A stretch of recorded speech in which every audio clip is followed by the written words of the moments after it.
Iceman Durban, and you're listening to Sweet Philly Radio.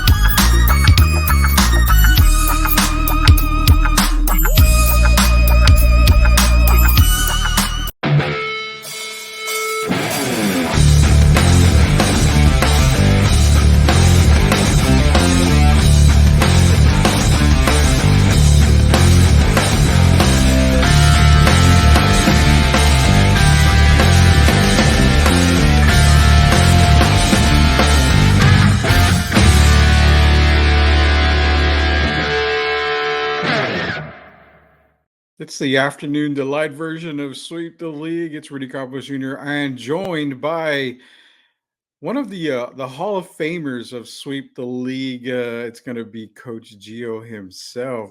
Coach is back, man. It's been forever since you've decided to join me on this endeavor that you and I started a long ass time ago, man. Well, Rudy, your check finally cleared, so I was able to come on the show. I spoke to my union rep. He said, "Hey, don't go on the show until Rudy pays you." So, we were kind of under hush hush for a while there, network stuff and everything. So that's kind of why. But yeah, the checks have cleared.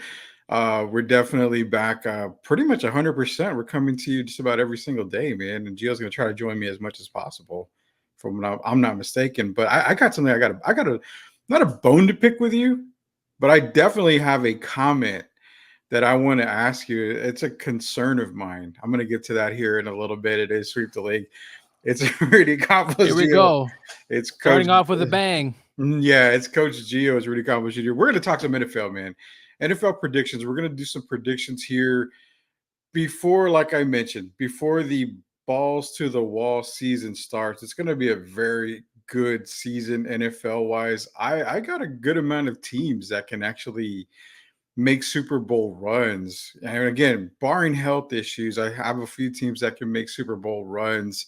We're going to talk NFL, NBA talk, finals talk. We're going to get Gio's thoughts on the finals and probably, a little bit of mock draft stuff. ESPN just released their latest mock draft. Who do the Spurs have picking at 4-8 if they take the picks? But first and foremost, man, we got to give shout outs here. Drinking, of course, my Special Leaf tea out there. Special Leaf brand. Get your Special Am Leaf I going to get some, Rudy? You are. I will make sure you get your shipment of special. That was part of the contract that we saw. We had. That's what it was. Part of the contract. That's what was included. Okay. Free tea. And Burger Boy. Burger Boy's another one. Shout out to Burger Boy. We got some Burger Boy gift cards.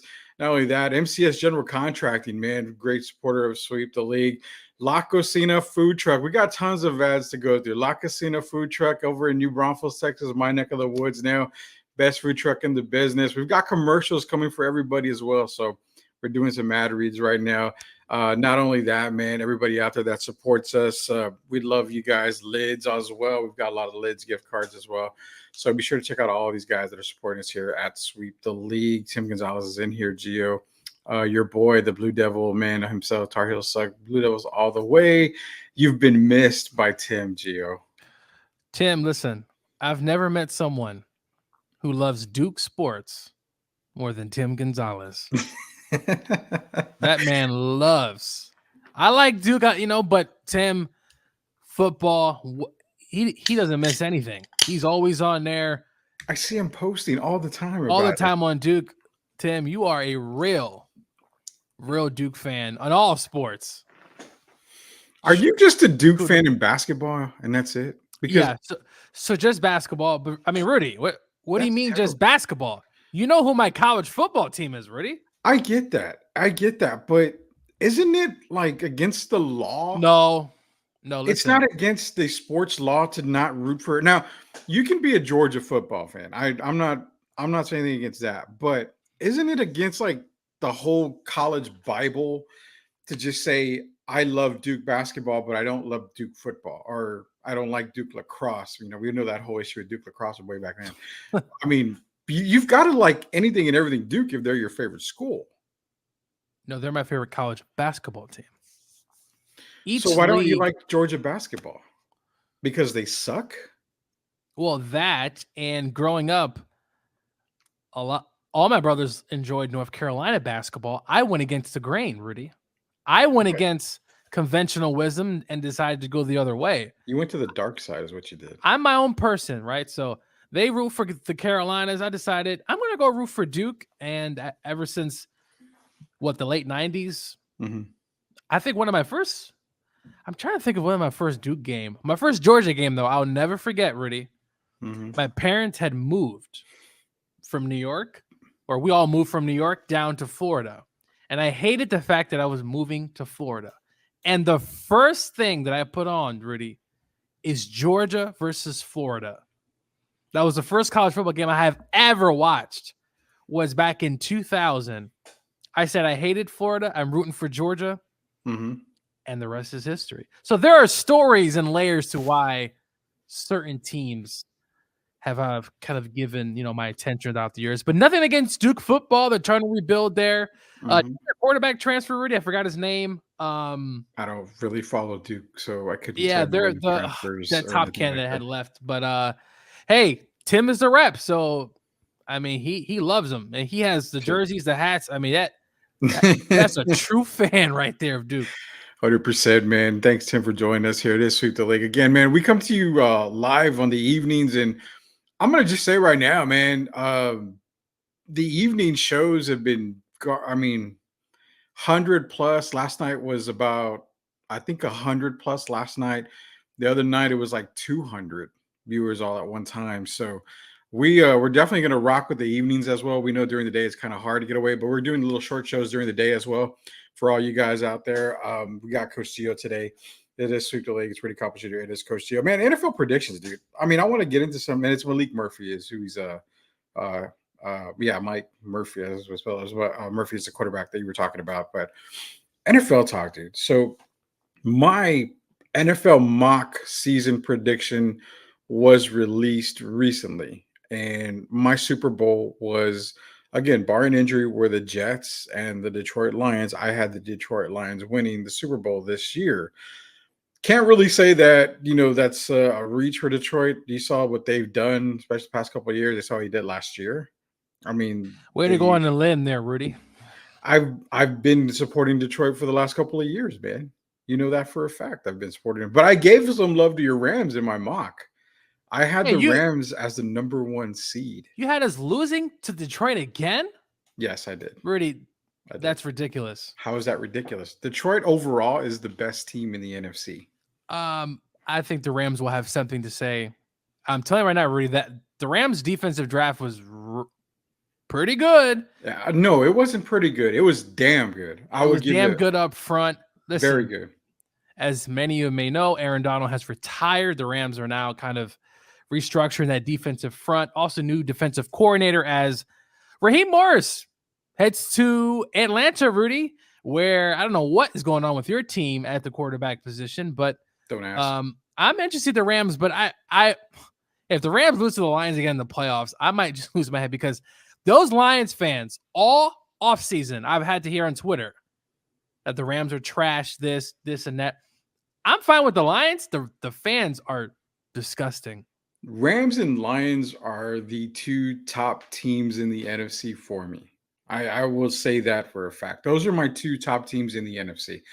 Cowboys are going to make the playoffs. I don't get the Cowboy. We're going to talk about that because Cowboy fan, I talked about it last night. Cowboy fans, their fandom thinks the sky is falling, but quietly they didn't do anything in the offseason but fill the gap. The main gap being the offensive line, which they were able to do during the draft. We're getting to Cowboy talk in just a little bit. But you mentioned the defense for the Rams, man.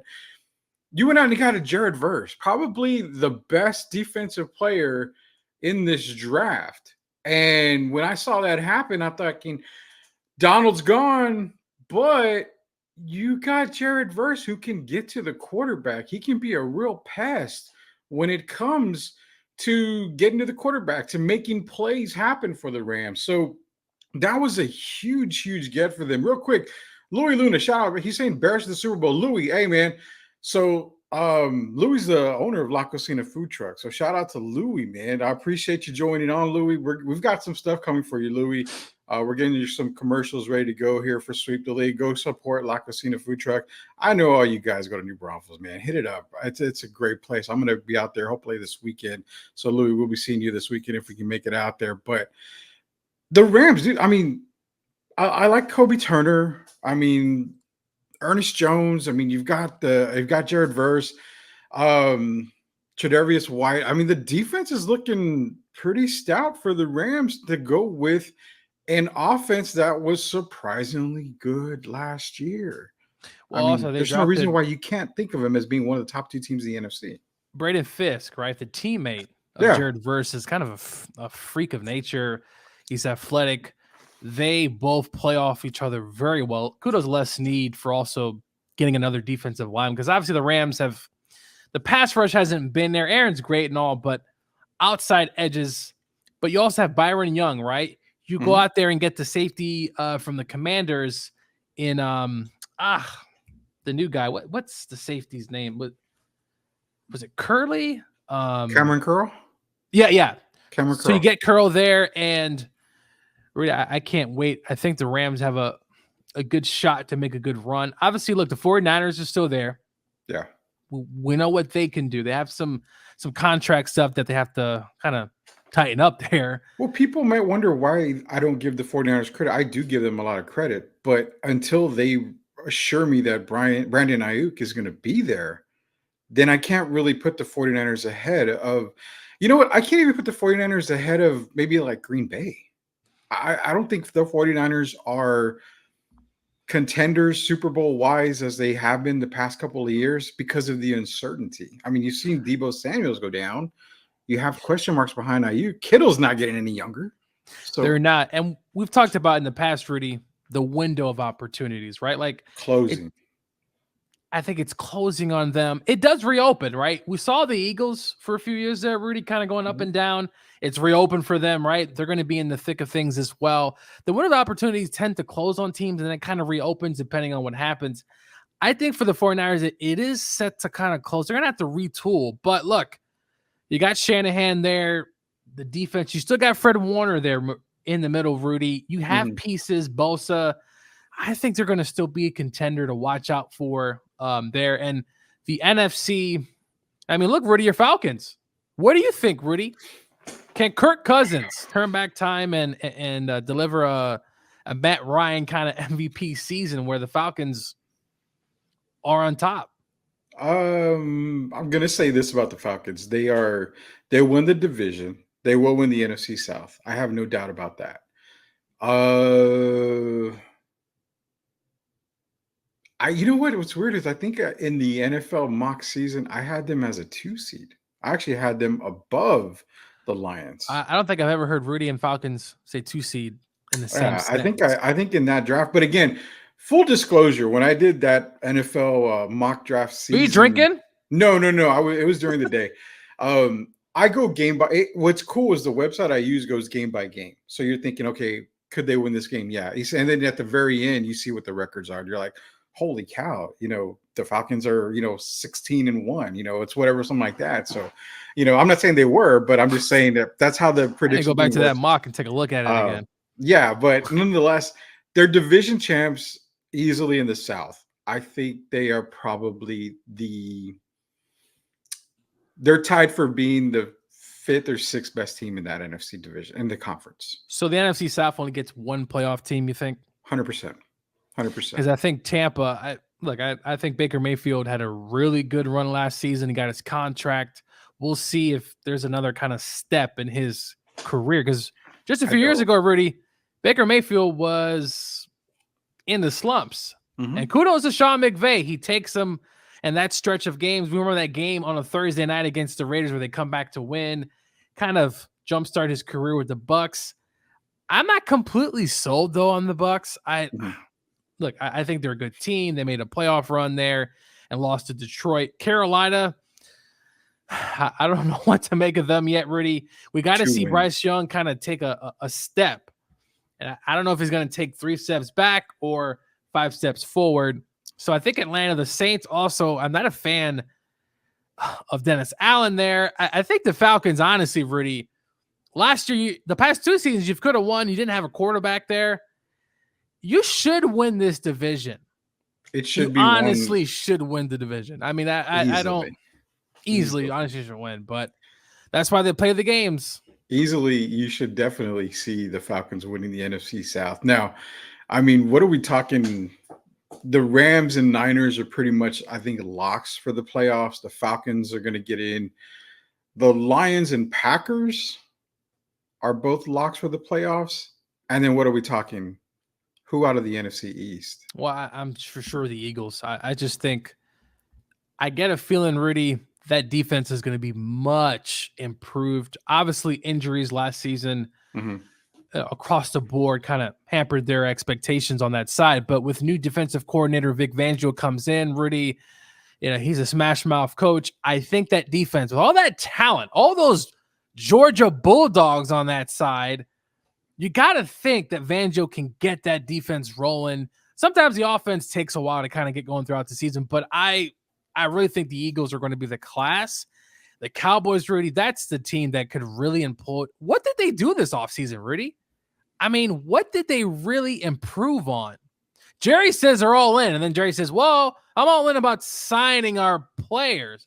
Okay, Jerry, whatever the hell that means. So, Rudy, that's a team, Cowboy Nation, and we know how, how much they're much maligned throughout the season on X or Facebook, whatever social media platform. But that's a team that I could see implode. And maybe it's on purpose. Maybe they want to retool.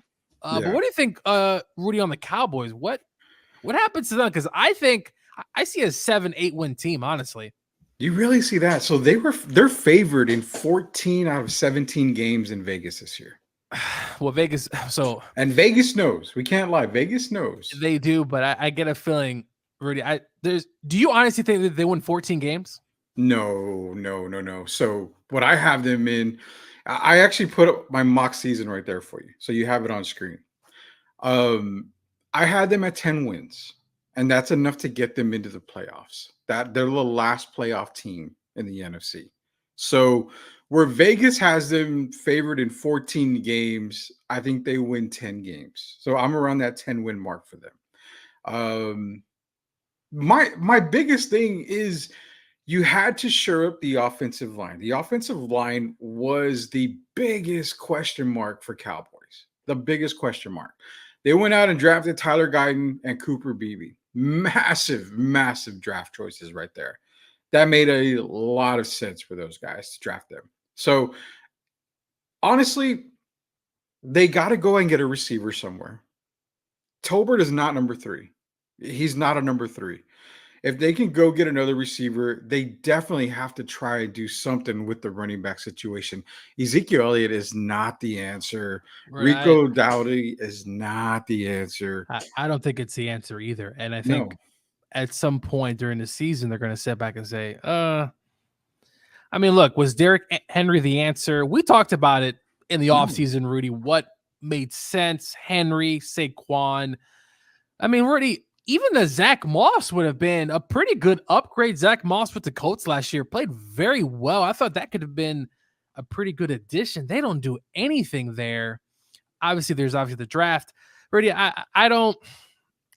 You can't see 10 wins. Well, that's the thing. Vegas could just be kind of fooling around with us here, but I do not see 14 wins. I see 7 to 8, and I mean the Commanders could even be a better team. Now, obviously, we got to kind of see how the rookie looks and how all that kind of works out. But Rudy, this is a team that the window, they got stars. Obviously, you got Parsons there, you got some other pieces, but Dak Prescott, Rudy, I don't know what to make of this team. Maybe that helps entering the season, right? We don't know what to expect, and maybe they come out slinging. But I expect 7 to 8 wins, and I wouldn't be surprised if it's less than that. You heard it first, man. 7 to 8 wins for them. So, our quick NFC East question, man. I mean, is it possible to see the Giants better than the Cowboys at the end of the season? Rudy, why did you have to put your boy into this conversation? I didn't mention his name. Name. Well, Rudy, listen, the Giants, what we saw last year, I know they beat the Eagles, whatever that meant at the end of the season, but I don't expect much from the Giants. I just really don't. They had a good season. They had a bad season. I mean, Rudy, that to me, I thought that was very flukish. It seems because like it. you bring this, and I think a lot of Brian Dable. I actually think he's a really good play caller. I just think his quarterback is. I mean, Rudy Jones is what that year he had what 15 touchdowns. I mean, come on, it wasn't. It was the Saquon Barkley show, and that was it. Now you look at the Giants. I like what they did, with the first pick with that receiver. But can we get in the ball? Is offensive line going to hold up? The offensive line should be good this year. It should. I mean, they have Runyon, Evan Neal, Andrew Thomas. Yes, Now from Georgia. John Michael Schmitz Jr. I mean, the offensive line should be able to hold up and protect Daniel Jones this season.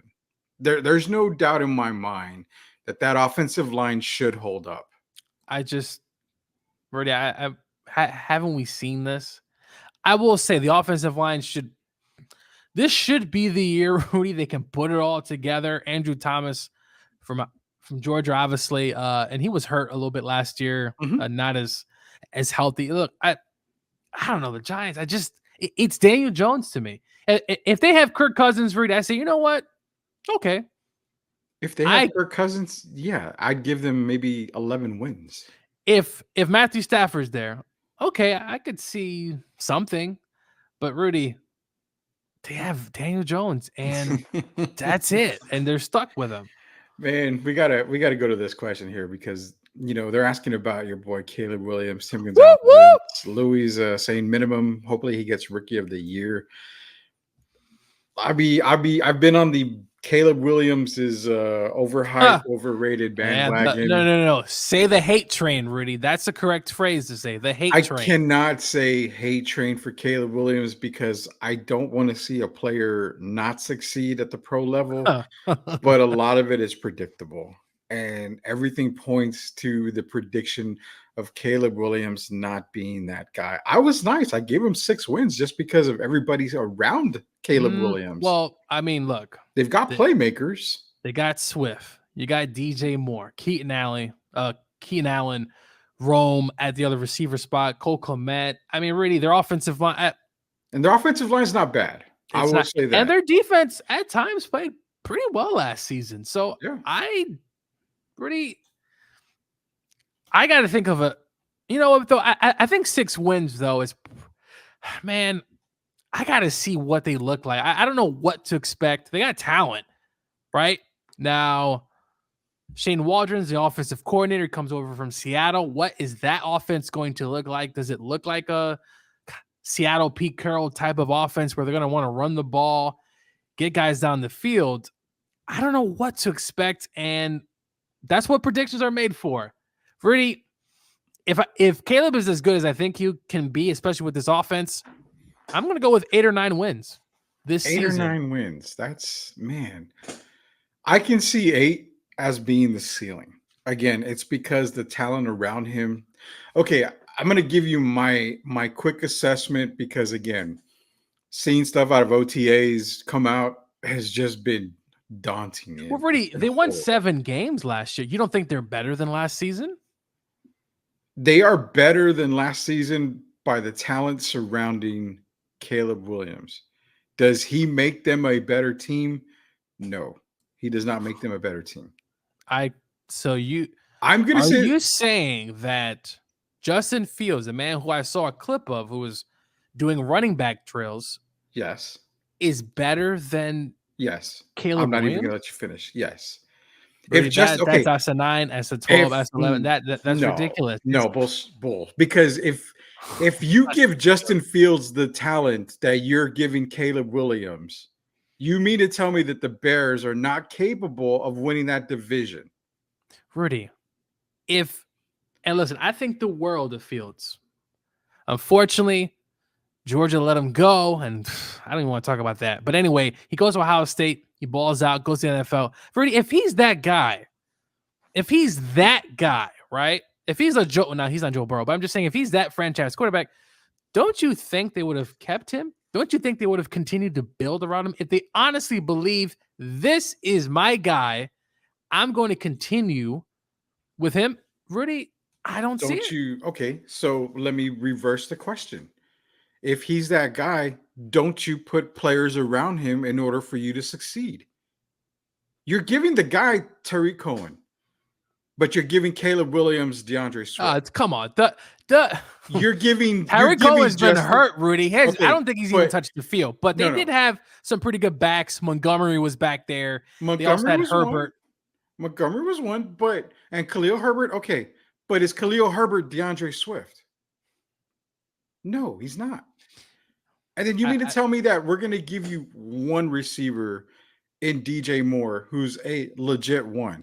Well, they also had Chase Caleb, Claypool, but I guess. Well, okay, give me Chase Claypool. Are you serious, man? I'm just adding his name out there. He was on the team, I think. You couldn't make that guy look good in Madden. I mean, that's how bad Chase Claypool is. I get what you're saying. If they honestly thought that Justin was that guy, maybe they would have put more talent around him. I don't know. Look, at the end of the day, to me, I think Caleb is better. And we're going to see this season what happens.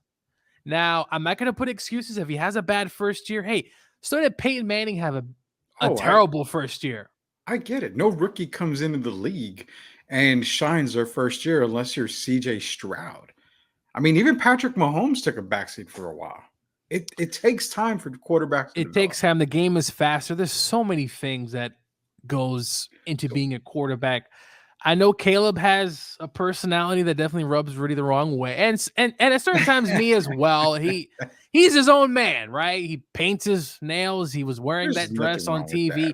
Whatever the case may be, hey, I don't care. As long as if in Chicago, I used to live there, Rudy, if in Chicago he does what he's supposed to do, the Bears fans are going to love him no matter what. They're dying Rudy, they are dying. Some of them would probably give their testicle if Caleb Williams could do something. And I think he will, and I think he's the man. They got Rudy, that receiving core, you can't lie, Rudy. That's going to be a really good one. Again, this is the part that bothers me. It goes back to the Falcons picking Michael Penix at 8. And you know what? Good buddy of mine, good buddy of the show, James Pledger, he convinced me, and he tried convincing me, and he kind of did that, drafting Penix, because if you like your guy and you like that quarterback, you go get him. You know what? If he sits, he sits. Okay, let's play devil's advocate then on this. You have Justin Fields. You're bringing in this type of talent to Chicago. Why not at the number 1 pick, you go and draft Caleb Williams, but you keep Justin Fields? Give Fields the year. You know what, Caleb? We want to draft you, but you're going to have to probably sit a year or 2 until you get acclimated to the pro game. Why didn't they do that? Because Caleb Williams is a big effing baby. That's why. We don't want to hit. Rudy, we don't want to hurt the princess's feelings here, because Rudy, why? No. Why? He wants to start day 1. That's Rudy, why. but all quarterbacks are starting day 1. No, within the last 5. Trevor Lawrence started. He's a first pick. But you're saying Lawrence. You said all quarterbacks. Okay, quarterbacks that have been drafted high are normally starting, Rudy. Are normally, at least within this last, there's obviously a case where they're not, but Trevor Lawrence, Joe Burrow, Baker Mayfield, Justin Herbert. We'll give you Justin Herbert, Kyler Murray, Daniel Jones. These guys are all starting. You can't tell me that Caleb Williams is not better than your boy, Danny Dimes, in New York. Oh, he is. He is. I'll tell you what. Rudy, he is. He has to put. Now, Atlanta, listen. In college, maybe. Rudy. I haven't seen anything in Caleb Williams in the pro. He may put up Danny Dime numbers for all we know. Rudy, I find it hard to believe that Caleb's going to throw 15 touchdowns this season. I find it very hard to believe that's. But anyway, Rudy, look. You going over or under? Oh, it's over, because he's definitely going to get some on the ground too. But I don't know if we're including that as well. But passing touchdowns. Give me an over and under on passing only. Screw the run. He's going over 20. 20. Yeah. Well, why don't we put the over under at 24? I'll go 22. So you'll take under 24. I think he hits right at the 20 mark at the most. At the most, passing. Rudy, this talent, if the O-line don't hold up, he's in trouble. But Don't I mean, start Rudy, making excuses no, now I'm not because making excuses. All I'm saying is that he has the talent. He has the defense is going to be good, pretty solid. So he has everything there. He just has to go out there and play ball. Look, at USC, which by the way, that defense at USC is absolutely atrocious.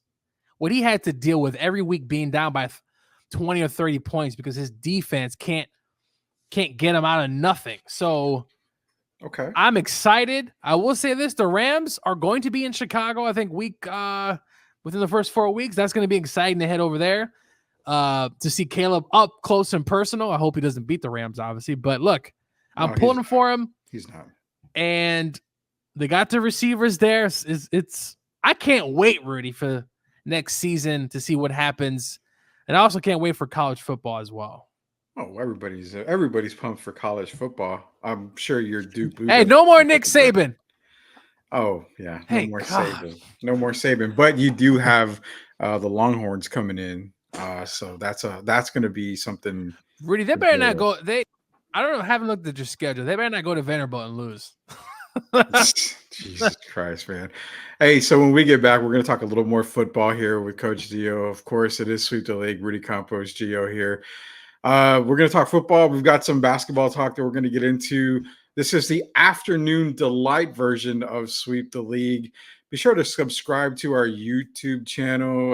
We're going to share the link here in just a little bit for you guys. I'll put it in the chat for all you guys out there. Subscribe to our YouTube channel. We're trying to get to 1,000 followers. Again, shout out to all of the people that are sponsoring us here. All of our partners, man. We got La Cocina Food Truck, Mudslingers, Burger Boy Lid, Special Leaf Tea, MCS General Contracting. Are you a USOA member, Gio? Because if you're not, I need to get you to become a USOA member. I'm going to see if I can get you a t-shirt for that. That's going to package that. I'll have to tell you off the air. It's definitely an off the air type thing. So we'll be back here just a little bit of this week. The League, Rudy Campos Jr., Coach Gio.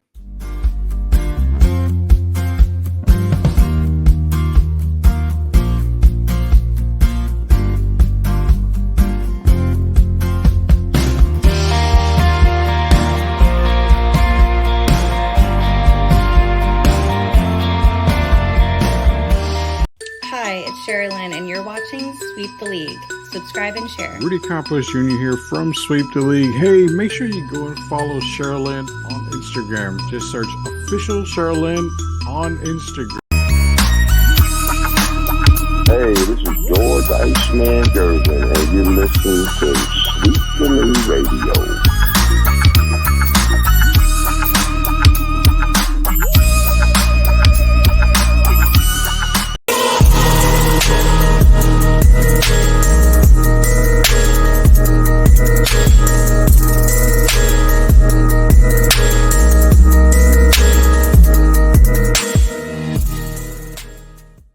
It is Sweep the League. Coach Gio, Rudy Campos Jr., NFL coverage back on right now. So Gio's trying to convince me that Caleb Williams is going to get at least 24 touchdown passes. I say 22. 22. I'm sorry. We had the over-under at 24. He's going with 22. I'm going with max 20 through the air. Give him a couple on the ground here. But it'd be funny if he gets 30. Oh, my God, if it does. But he's going to have to probably get 28, 29 interceptions to go along with that, 30 touchdown passes. The game's going to be so fast for this kid, man. It's not even funny, Gio. It's terrible. But going to the point that I was trying to make a little while ago is, the Bears are in a prime position if you draft Caleb, but you keep Justin and you allow Caleb to develop. I feel more comfortable with Caleb Williams being a pro if that happens. Rudy, listen, the Bears don't want instant, or they don't want grits that take 5 minutes. They need something instant. It needs to happen now. He needs to start day one. Rush it, bro. Listen, the whole Penix thing, I think the Falcons are wrong. I know Penix does not want to wait. Mm. He doesn't want to wait. He wants to go out there and play. He's going to have to. Well, not if Kirk Cousins doesn't stick up the joint, which is very possible too, because I don't know. What's more likely, Cousins getting injured or Kirk Cousins stinking up the joint? Both of them are pretty likely. I don't know.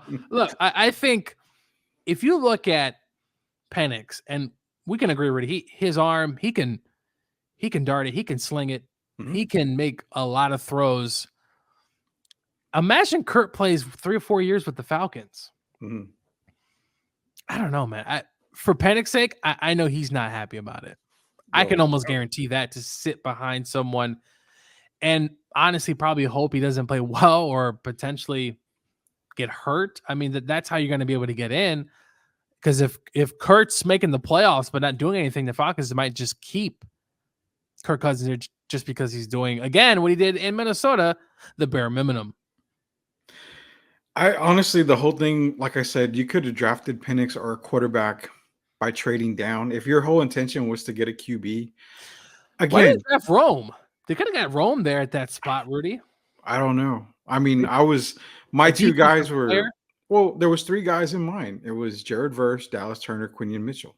Those are the 3 guys that I wanted. And then seeing Penix, I'm like everybody's mouth dropped. I took time to evaluate it. I took time to let it sink in. And there's times I convinced myself it was a great pick for them. But then there's other times I'm like, what are you doing? I mean, you still had the option of trading down and getting another quarterback with more draft picks. I mean, it was mind-blowing, dude. I mean, there's no reason to take him at 8. And it looked like the owner, Arthur Blank, looked confused. Like, he had a blank look on his face. And people were saying, no, Arthur Blank had to sign off. And look, ESPN probably did a good job of just making it maybe look something a certain way. But Rudy, you could have gone. I mean, just so many good players in this draft.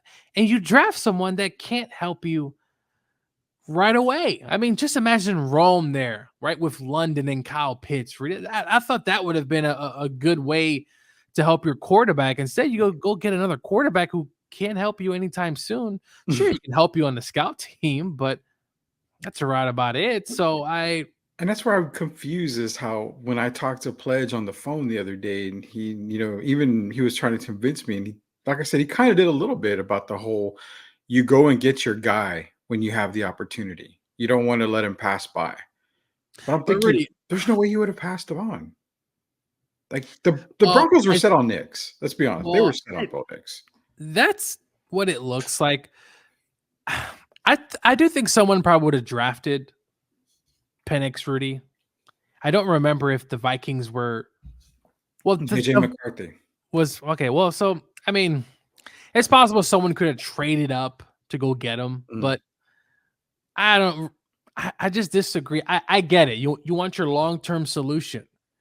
But if that long-term solution is in 3 years, he takes his first snap, entering his 4th year, and then you might not know what he has, right? He could be rusty, could be a Jordan Love thing. I mean, look, though Jordan Love's played well, right? Like, he's kind of bounced back, and he has looks like a franchise quarterback for the Packers. We'll see the next step that he takes next season. The Falcons, so many other players, really, and you get a quarterback that can't help you right now, who can't help Raheem Morris. I mean, imagine Jared Verse on that defense with some of the guys you already have there, the teaming up. Crap, you could have went offensive. I mean, really, there were so many other things that you could have done, and you get someone that can't even help you. Typical Falcons. Typical Falcons. Dirty birds have done me wrong again. Oh, yeah. It is what it is, man. I can't fathom on it too much more. I can't let it get to my head. Chris Leha's in here. Shout out to Chris Leha, man. Appreciate you joining on. Appreciate the support you give us. MCS General Contracting, man. Definitely hit them up. If you've got any concrete pouring, slabs, whatever you need, hit them up. They do it the right way. And he's also the man when it comes to the USOA, Gio. So shout out to them, the USOA group. I'm going to make you a member if I can. I'm going to talk to those guys, make you a member, get you a t-shirt. Again, I'll tell you off air what it is. I just Googled it, Rudy. Okay, there you go. So we're going to try to get you a underwear. For a second, I thought it was like a retirement or some sort of like. Oh, man, no, man. I'm probably the oldest member. Something like that. But I said, hey, a quick thing I want to say is rest in peace, Bill Walton. He died a few days ago. But I wanted to share something. Bill Walton, Rudy, if not for the injuries, and I know we're not talking about the NBA, but if not for the injuries, I'm thinking Bill would have been a top 10 center all time, certain. And then obviously, is he at top 5? Obviously, championships and other things. But shout out to Bill Walton and his family. Rest in peace. One of the most interesting individuals, Rudy, on air. He said a lot of things. He talked trash to Shaq. Shaq even said the other day, hey, you know what? I needed that. I needed Bill Walton to talk to me like that because he knew what it took to get to that level as well. So rest in peace, Bill Walton. You're missed, a true ambassador of the game. But you know who's not an ambassador of the game, Rudy? Glenn Big Baby Davis, who stole money from the NBA and is going to prison. That, my friends, is not an ambassador. That's not an ambassador? No. That's we could talk about that another day. But rest in peace, Bill. We'll definitely miss you. And, man, I love this commentary. And also him and Steve Snapper Jones on NBC were a joy to watch growing up. I remember that. It was Steve Snapper Jones and Bill Walton. Was it Mike Breen? No, they had what's his name? He would say, "Oh Jimmy my." Gray? No, he would say, No. "Oh my." He also did NFL games as well. He passed away a few years ago. Forgot his name, but that whole crew and Rudy NBC. Speaking of NBC, hold on, Rudy, before you get into it, let's do our NBA bump here because we're gonna talk some NBA now.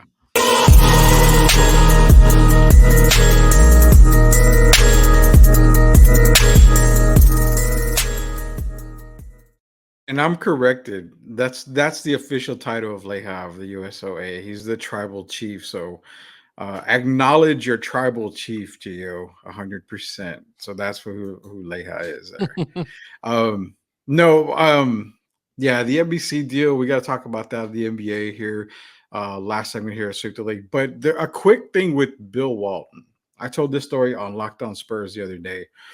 And I don't tell tall tales. I don't tell stories, made up stories or any bullshit like that.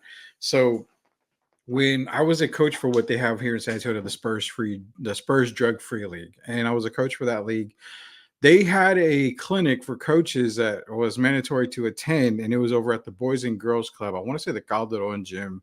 Yeah, it was Mike Green.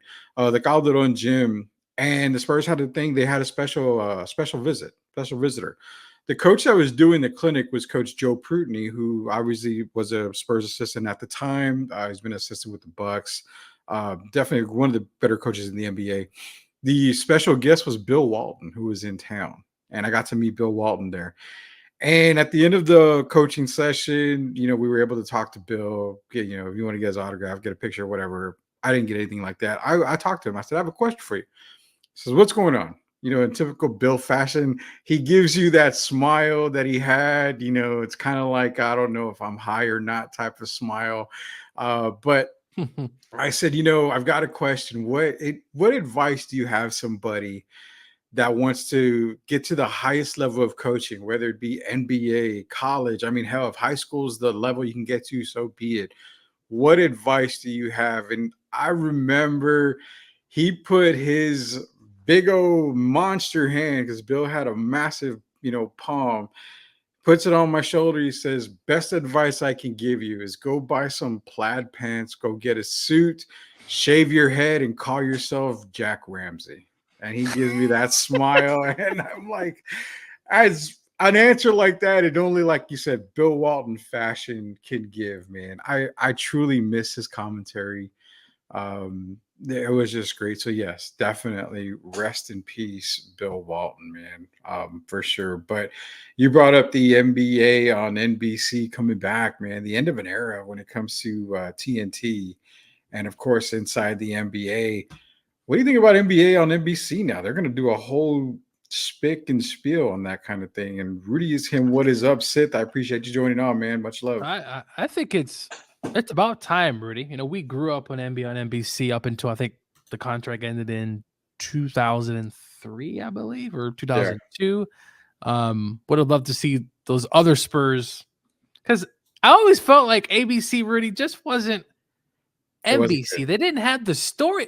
Do you remember those old storylines before the games? Yeah. The old featurettes. It was so cool to watch, and you could feel like, man, like this is a big series, right? Like you got all this thing going on, and then the commentators, of course. But Rudy, I think it's going to be big. John Tesh, who made the song, he has already been contacted by the NBC. So we know that song's coming back. It's probably going to be a little bit more modern, potentially. He was on a podcast recently. He said that Yeah. they've asked him to modernize it. Yeah. So he's going to revise it a little bit here. Yeah. Dick Enberg, that's the guy we were talking about. That's the one that said, "Oh my," Dick Enberg, who was another great legend as well in the commentary. But yeah, Rudy, I think it's going to be huge. What type of teams do they have? Obviously back in the day, they had Costas, they had Hannah Storm, they had Isaiah Thomas was on there. It was so many great people on there talking, and it was such a good, the storylines, right? Like that's what we missed. Rashad, right? Was part of Ahmad Rashad was on there. They also had the writer from New York. I forgot his name. Peter Vesey. So it's so many of those individuals. Be interested to see how it is now. But Rudy, I'm okay with the change. Of course, I would hate to lose inside the NBA. I mean, Rudy, that has been also another part of our kind of upbringing, right? Watching Ernie and Shaq and Charles. Would love to see them. Amazon's going to be also in the mix as well. You can't leave them out nowadays. Yeah. They're always into everything. I hope they fix that stream because the NFL streaming service on Amazon, it sucked bad. I mean, the thing is, I take it for what it is. I don't really. I definitely did hear the criticism throughout the year of, hey, it's just not working out. But the NBA on NBC, I mean, Reed, I can't wait to hear that song. I'm interested if they're going to have. Right, so I wish we could play it on the show, but YouTube ties us by the nutsack every time we try to do something. Be a good idea, Rudy. We're gonna get strike already. So no, but look, I think it's great. Sucks that we're gonna probably lose TNT. That's what it sounds like. But but as Locked On Spurs, Jeff Garcia said, "Hey, how devastating it is for TNT to lose the NBA." I think it's huge because Charles Barkley, right? Shaq, of course, Ernie, who's been Rudy. Ernie Johnson's been there forever. His dad works for TNT as well. Just so much history. Georgia Bulldog. So he's one of the faces of Turner. I mean, I would definitely say that about Ernie Johnson. One of the faces of Turner. Turner did also have WCW. Remember those days with that kind of big time. But no, it's tough loss. I think it's going to be weird. Just seeing all those guys not potentially there anymore. At the same time, I'm not upset about a change either.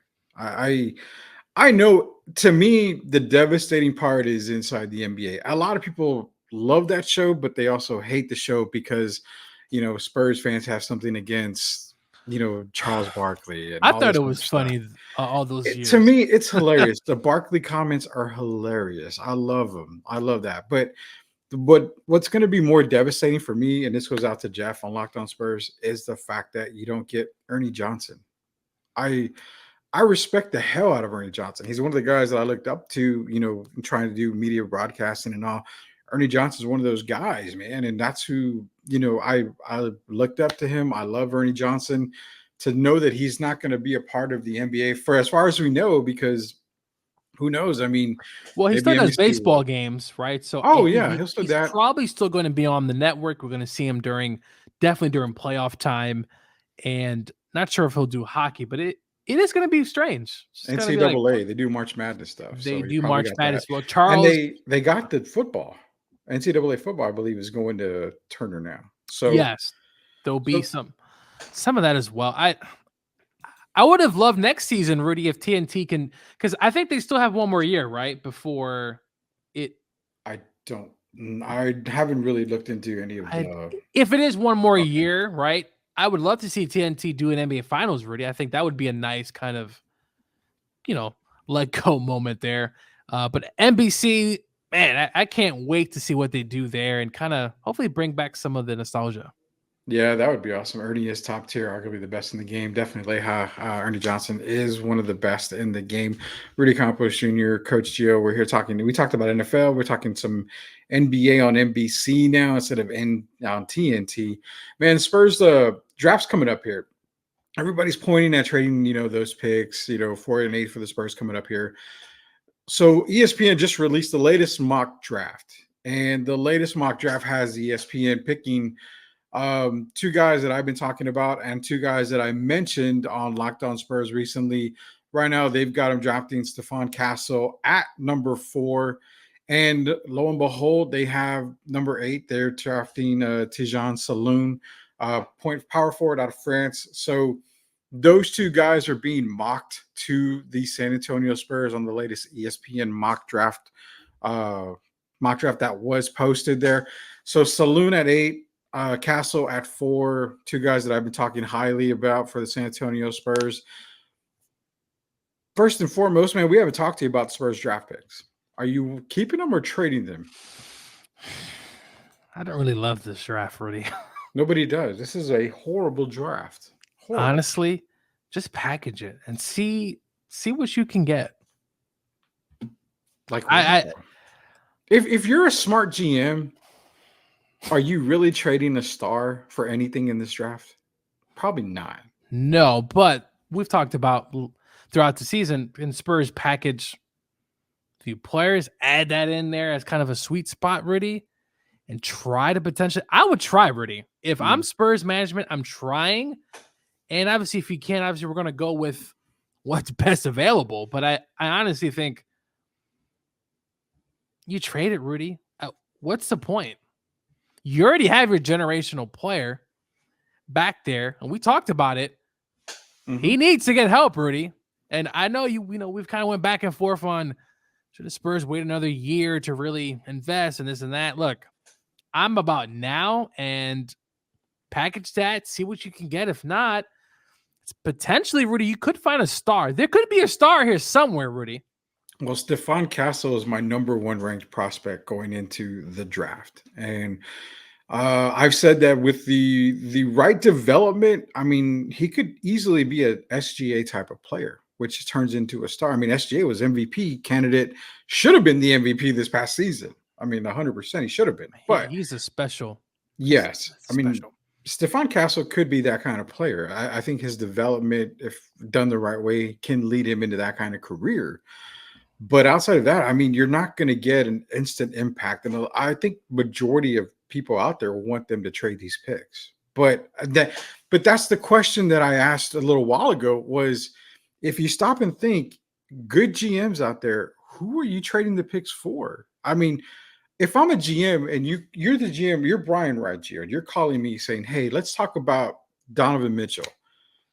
Okay, let's talk Mitchell. What can you offer me? Well, we're going to give you both picks this year. I'm like, no. Well, we'll throw in Keldon Johnson. No, not really. How about Vassell with the 2 picks? I'm still kind of hearing and hawing about Vassell and the 2 picks. Why? Because I want next year's picks. I want something for next year's draft. Now, if you want to give me your pick next year, knowing that Donovan Mitchell is going to take you probably out of the lottery, I don't mind taking that, 19, 20, 21 pick for the Spurs at the number 19, 20, 21. I don't mind that at all because it doesn't matter. The 2025 draft is ridiculously loaded. I can find a player there.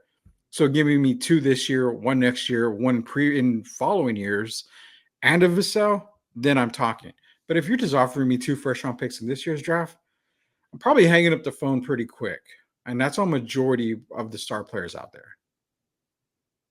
Yeah, I just, from looking at this list and what I've been seeing, it's just nothing special. But obviously, there could be a diamond in the rough. The Spurs can get a star potentially in this draft. But as you said, Rudy, it is going to be difficult.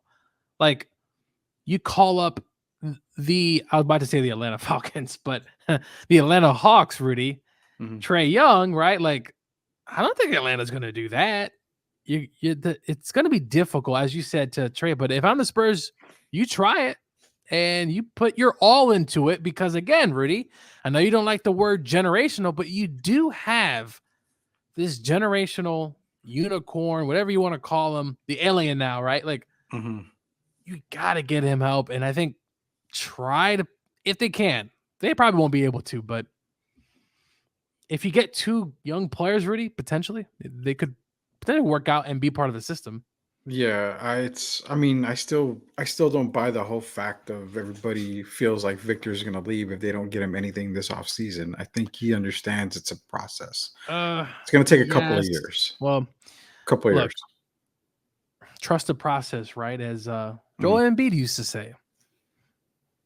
Joel Embiid, yeah, but that process sucks. We're talking Markel Fultz, and you're talking who was the Dude, other one? Ben so, Simmons. I mean, that's bad. If you ain't well, making calls and aren't trying to set up deals, you just want to suck again. And next year's draftees aren't guaranteed. Fuck tanking. Yeah, I mean, honestly, every draft it's a risk. I don't care if you're drafting LeBron James, if you're drafting Michael Olowokandi. I mean, it's a risk no matter who you're taking at any pick. I mean, Cleveland drafted LeBron. You saw what he did there. Oh yeah, instant playoff team, made it to the finals, couldn't get it done, so he bolted. I mean, those are risks that you take when every draft comes up. But the other problem too is I want to get to this real quick.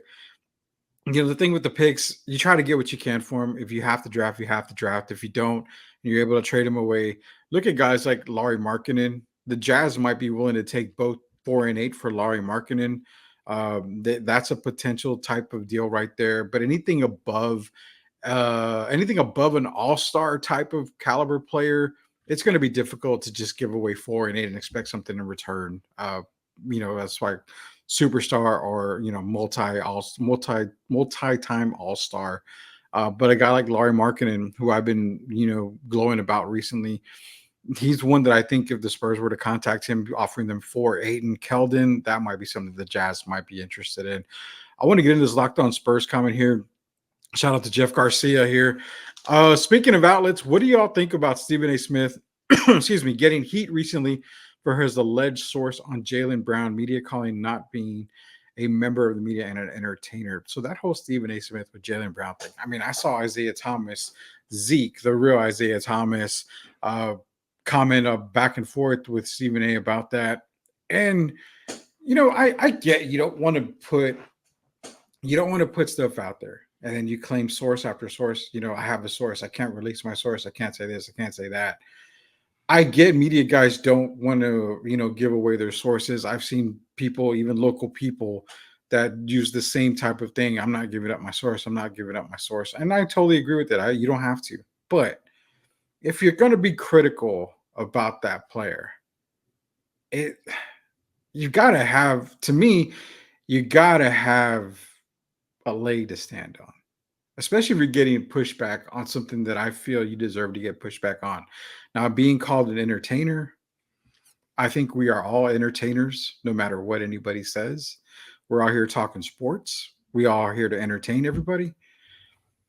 But I do feel that him being a member of the media, I can't talk on that because I have as much credentials as he probably has, when it comes to talking sports. where did you? I read the comments. Do you think he's? I don't want to say not marketable, or do you think that? Reputable? Yeah, like it, or no? From Brown's perspective, like on the comments that Stephen A. had made, like, do you think there's truth to it though? Like, what's the vibe that you're getting? So for everybody out there, go ahead and repeat the comment, just not verbatim, but give everybody the idea out there what the comment was from Stephen A. Smith to Jaylen Brown, or about Jaylen Brown. It was about being marketable, is what it was, basically. So my thing is, okay, is Jaylen Brown marketable? No, not in Boston. On another team where he doesn't have Jason Tatum, probably so. He is marketable. But how are you one to call a player not marketable, and not that, an all-star caliber player not marketable? I mean, is it his fault? I don't think so. He's got an agency. He's got a team in the Celtics that could market him. I mean, what makes a person not marketable? I will say this: when I read that, I've always gotten kind of a watching Brown play. I've seen him in person as well. I think I get some of the vibe what Stephen A. is trying to say. And listen, I'm not part of the media, Brady. I've never claimed to be. I don't have any sources just from watching from afar, watching up close, and watching. I could see his kind of demeanor rubbing off and not necessarily being a guy that I wouldn't say obviously overrated because he's a really good player. But the vibe that I get from him is he's better than you, and which he probably is. I don't know, Rudy. I'm just throwing it out there. I do get a vibe from Jalen that I don't know if I would always want to be his teammate. I don't know. And I could be out of the limb here. I could be way out of line. But that's just the vibe that I get from watching him play and also some of his interviews that he's done. I think there's some truth to Stephen A, but obviously, look, Stephen A, go ahead and name your source if you want to. He's obviously not going to do that, Rudy. But I see some truth. But look, is he marketable, Rudy? If he's in San Antonio, does he get marketable, you think? Do you think he is? Yeah, so obviously it's also the market as well. Small town, they're going to really, really lift you up. Boston's a brand, right? Like it's a legit Celtics. It's very well known, and maybe they don't need to really push him. But if he's in San Antonio, Oklahoma City, like there's certain teams that you're going to see his face on billboards. You're going to see his face on sides of buildings. I mean, he's going to be in someone who has been to Seattle. They love their sports teams there already. There's no doubt in my mind that Seattle would lift him up. It's also just the market itself. So I get what Stephen A is saying. The vibe I get from him is I am better than you, and what are you going to do about it? Like I don't know. It's kind of a weird, strange vibe I get from him. But that's the Stephen A vibe, or are you talking about Jaylen Brown? The vibe I get from Jaylen Brown. See, I get that from Stephen A. Yeah. I get the vibe from Stephen A. Like, I'm Stephen A. Smith. Who the F are you? You know, you're nobody. And no, I can say what I want to say. Yeah, and look, I won't disagree with you on that. I just think that I think there's some truth there, Rudy. And look, some of these players are divas, Rudy. I mean, look, they're in entertainment. They're divas. We see this at the wide receiver position. We see AJ Brown yelling every week at Jalen Hurts, why am I not getting the ball? We see Antonio Brown, right? We saw what I don't know if you follow him, Rudy, on X, but he is a crazy individual in there. So look, these players are also divas as well. They have a lot of pride. So I don't think it's necessarily a bad thing, right? Like, is who he is. And Stephen A, who cares? Why was he even reporting this anyway? Like, does it really matter?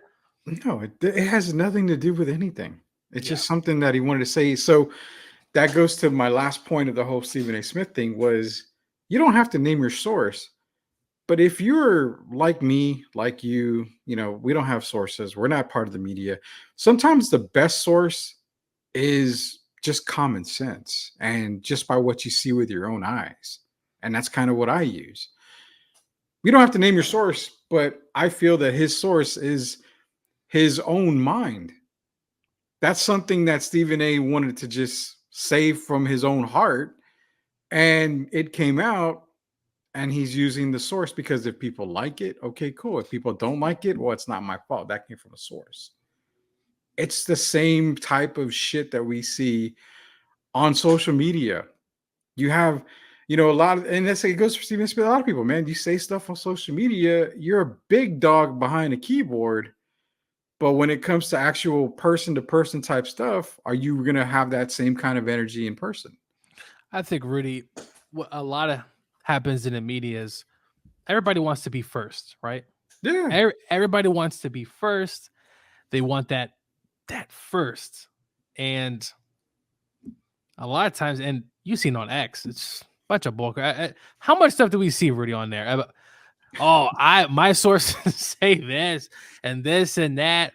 Look, my sources say Kawhi staying in Toronto. Overnight, Rudy, what does Kawhi do? He's a Clipper. Yeah. It's everybody wants to be first. Everybody is going to throw as much shit against the wall to see what sticks. Eventually, when you throw enough bags of crap on the wall, sometimes you're right. Something's going to stick. If you throw a lot of bags of crap on the wall, something's going to stick. So I'm not trying to disrespect anybody, even locally. I don't, they do their thing and, they say what they want to say. I can care less. But me, it's not about being first. it's about being right. Yeah. And that's what I do. And that's what we all do here at Sweet the League. We would rather be right than be first, because there's no point in trying to throw everything against the wall and see what sticks. It doesn't make any difference. Your boy Darren Waller, man. We're gonna end with this here. Your boy Darren Waller, and I didn't even get to ask you the question. I need to ask you that question. Darren Waller, man card revoked. Lockdown Spurs wants to know, making a video about a breakup with Kelsey Plum. That was bad. I didn't love it. I heard most We've- of it. We've all gone through heartache, bro. We've all We gone have. through heartache. Also, that auto tune just, what was that? It was like out of a nightmare. And listen, I think Darren Waller, if not for the injuries, may have had a better career. Yes, thank you for that song. Lord, why? Now, Kelsey did come out. I don't know if it was a month ago. She had posted a screenshot about something she posted saying that the truth will be told one day. And Yeah. Darren has Hope had. she drops a song about it, though. Darren's had some of his demons in the past. We won't talk about it here. But look, I don't know what happened. Like, really happened, obviously. And I've heard people say potentially maybe he hit her or this or that. Whatever the case may be, bro, just don't, man. I like that comment. Just don't. And then they just get married. I feel like they just got married. They Rudy. did. I think they did just get married, Just man. got married. And hey, sometimes things don't work out. We know how it is, right, with these celebrities. 1 minute you love them, the next minute you're getting a divorce. So I really didn't. It was not a good scene. And X, I still want to call it Twitter, was really having a field day with the comments. Oh, we're having a blast with the comments, man. Before we go, Sweep the League, man. Rudy Campos Jr., Coach Gio. We're going to be joining you every single day, just about during the week. We're going to make time for all you guys out there. We're back 100%. We're on our own network on YouTube. Sweep the League. I'll share the link out for everybody. Be sure to subscribe and follow. Also, we're a part of the Sports Insanity Network. Gio, we're getting love up north, man. The New York area. All north, we're getting love. Sports Insanity Network, they're helping us grow big time up there. So we can easily say we are damn near global like we used to be, man. We're going everywhere. We're going viral. Big shout out. I'm originally from New York, Rudy. I know you always say that I'm from somewhere else, but I am from New York. So Florida. You're from the Florida. I did spend most of my life though in Florida. And also Chicago and also other areas. But look, shout out to them as well. We're definitely going to try to grow this out and share it. Comments. I know Tim Gonzalez is going to be in there. Oh, best believe Tim will be there rocking his Duke gear, commenting 100%. All over. I would have had Kendrick Lamar help me cook an X. Yeah, that would have been. Dude, speaking of Kendrick, man, that's a bad. That's a bad man right there with lyrics. That's all I'm gonna say. Maybe I'll give up Eminem a call, see if he can help me out, with some kind of drops or something with a disc. Did Eminem come out with a song? Someone said it was terrible. I haven't listened to it, so I don't know. I heard a little bit of it. I'm not impressed, but I'm not disappointed. Put it that way. I need to hear it again. He's been out the game. I mean, cut him some slack, y'all. You got a minute. I got to ask you this because I want to know what in the hell. We're going to end the show here. We got to end the show because we're way over on the show here, but what in the hell is with you posting stories? And when I click them, all I see is my 600-pound life. And I hear you laughing in the background. Dude, what is your problem? Listen, I love that show. If anyone's hasn't seen the show, go watch it. I do feel bad for these people, Rudy, because a lot of them can't move. They're always married, though, which is also very interesting. It's just a funny show. There's certain clips that just have me dying to this day. I can watch it, the same episode, and still laugh. But it's just a funny show that I like, and it's just, I don't know. It is kind of a weird obsession of mine. I do use that, though, Rudy, as inspiration to tell myself, Gio, don't you ever get like that. You and I have been on a massive weight loss journey in the past few years. I need to find the pictures of the old days. Well, Rudy, we got a ton of photos. Yeah, we were really big guys, and we've been on this whole massive weight loss journey. So, shout out, man! I had to ask you because I started seeing all that stuff being posted. I'm like, what the hell is this guy doing? Now all I see is my 600-pound life, and I hear him. I just can't stop eating. I hear in the background. Like, what is Gio doing, man? That one clip where he said, "I'll stop eating," and then the next 10 minutes, I'll go back and I eat again. And I don't know what happened. I was just so funny. That comment. Funny when they ordered 2 large pizzas as a snack. No, it is. It's hilarious. And the Dr. Nazarian, who's on the TLC, he's hilarious too. I mean, some of the things he's the guy. Well, no, I think. Well, I don't know. Maybe I'm just used to it, Rudy. I've been hearing him for like the last decade in my ear, and he's hilarious. He's funny, but he does try to help these people. And Rudy, these people are eating 5, 10, 15,000 calories a day. It's insane the amount of money that they're using on food. A lot of it is government assistance. I'm like, man, can the government help me out? Can they at least make healthy food cheaper? I mean, Jesus Christ, to lose weight. I do get annoyed is I'll sit down for an hour and watch a new episode, and the person doesn't lose any weight. I'm thinking to myself, I just wasted a whole hour, and you haven't lost any weight and didn't get the damn surgery. But look, if you I have want to talk more about it, Jeff Garcia, go watch it, man. You're gonna have a good laugh. Some pretty funny stuff on there. I did claim it's water weight. I know, man. It all seems to go that way. It's all water weight. I still act like I'm grocery shopping for the pandemic. I'll buy a lot of it on one city. Exactly, man. We got to get into more of this talk. We might have a live talk about the 600-pound the show, because what we're gonna do. In fact, Gio, when we're back on, we're gonna go back in time. We're gonna do a calorie count. How many calories did I used to eat in a day? We're going to see. So I've given my menu a long time ago, so it's not going to change. I'm going to use the exact same menu that I gave back in the day. We're going to see how many calories I've eaten. I'm going to bring up the list. I'll bring up the list. We'll have a show. So we're going to get to all that too. But nonetheless, Jeff's in here. Does Gio order a Diet Coke with his large pepperoni pizza from Little Caesars? He probably does, man. Little Caesars sometimes be hitting. I'm pretty sure I definitely have had a Diet Coke. I haven't had Little Caesars pizza in a while, but you know what? Man. I had Domino's. That was actually pretty good. But no, a Diet Coke and a large. There was a show called 1,000 or 1,000-Pound Sisters. These 2 ladies, oh my God, who weigh close to 1,000 pounds. They were talking to the doctor, and she's like, "Yeah, my mom always said if you have a Diet Coke, it cancels out the other Coke that you drink." And I was like, "Wait a minute, wait, what? No, that doesn't cancel anything out. You still had the Diet Coke. Oh my God, it doesn't cancel anything out." So, hey, listen, those crazy puffs at Little Caesars are actually really good. Shout out to Little Caesars, though. It is kind of weird that they're the official NFL sponsor. And whenever I go in there, which is not very often, the service is absolutely terrible. And sometimes the pizza is just bad, too. So I haven't had the puffs, the crazy puffs. I don't think I will either. So no, but shout out to Sith, dude. I used to weigh 350 pounds. I'm at 260 right now. I used to order a large, thin and crispy 12 wings and a half gallon of sweet tea. Southern sweet tea. Good God. Before we go, we got to go. But before we go, so a Little Caesars order for me at lunchtime. This was my Little Caesars because we used to work down the street from one.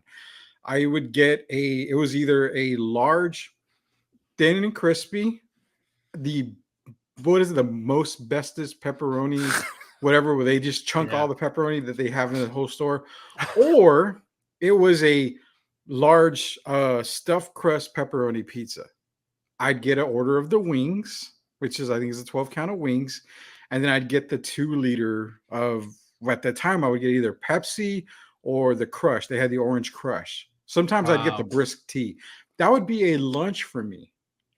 So the calorie count on that alone is probably way up there just for a lunchtime. That's a lot. I remember one of my famous thing I used to love for breakfast. Don't hate me on this, but I love Taco Bell. I'm a big Taco Bell guy, especially in the past. Never had real taco. I've had real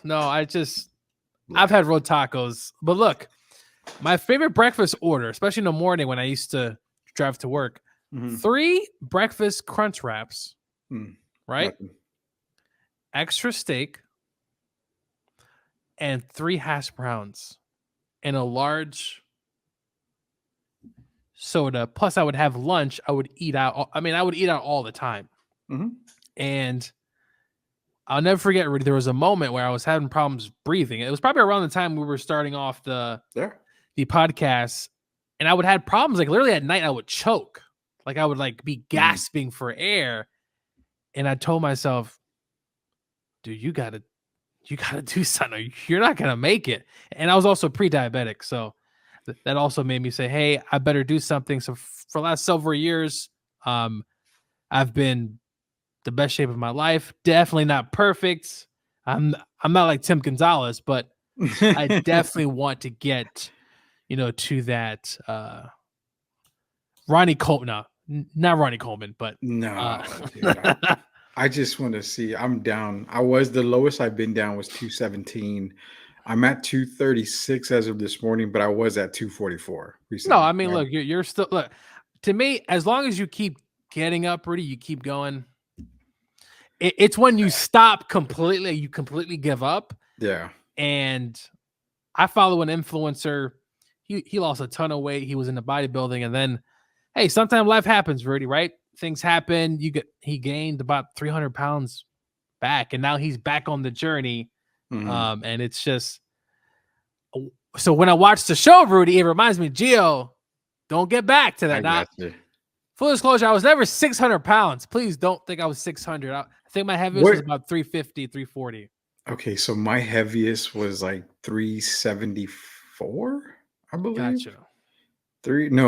No, I take it back. I was over 400 at one point. I was over 400 pounds at one point. So, yeah, because I think if I remember correctly, I weighed at one point. I was in a 5XL t-shirt that would fit me that would fit me snug. So at that time, I think I was weighing right around I was like 460. Wow. 470 is what I was pushing. 5 bills. I've seen some of the pictures. No, it's yeah, it was bad. Your breakfast was actually probably a midnight snack for me. So yeah, no, I'm sure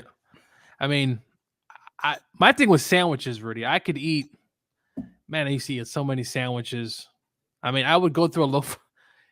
It was sad. It wasn't the best version of me, but now I tend to be smarter with decisions. There are some days, Rudy, where I'm like, hey, I'm going on vacation or I'm going here. I'm going to have a little bit of this or that.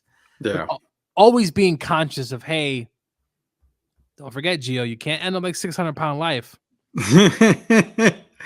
Man, that's the thing. And Louis brought up a comment real quick. We're trying to get the show over, but we got a lot of people commenting, which I don't care. That's fine with me.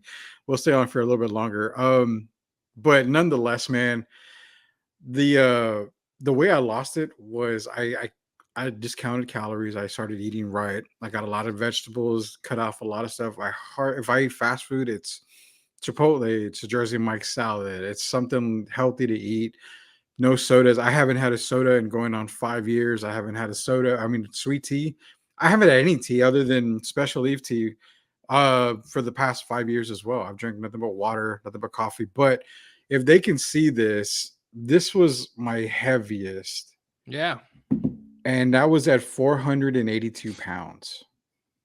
So, I mean, I'll post the picture online so they can check it out. But yeah, that's basically what I did. And I started walking. I walked a mile a day. It was it.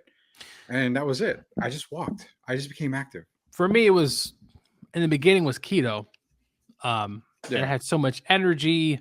And then I've kind of transitioned to more of a low carb.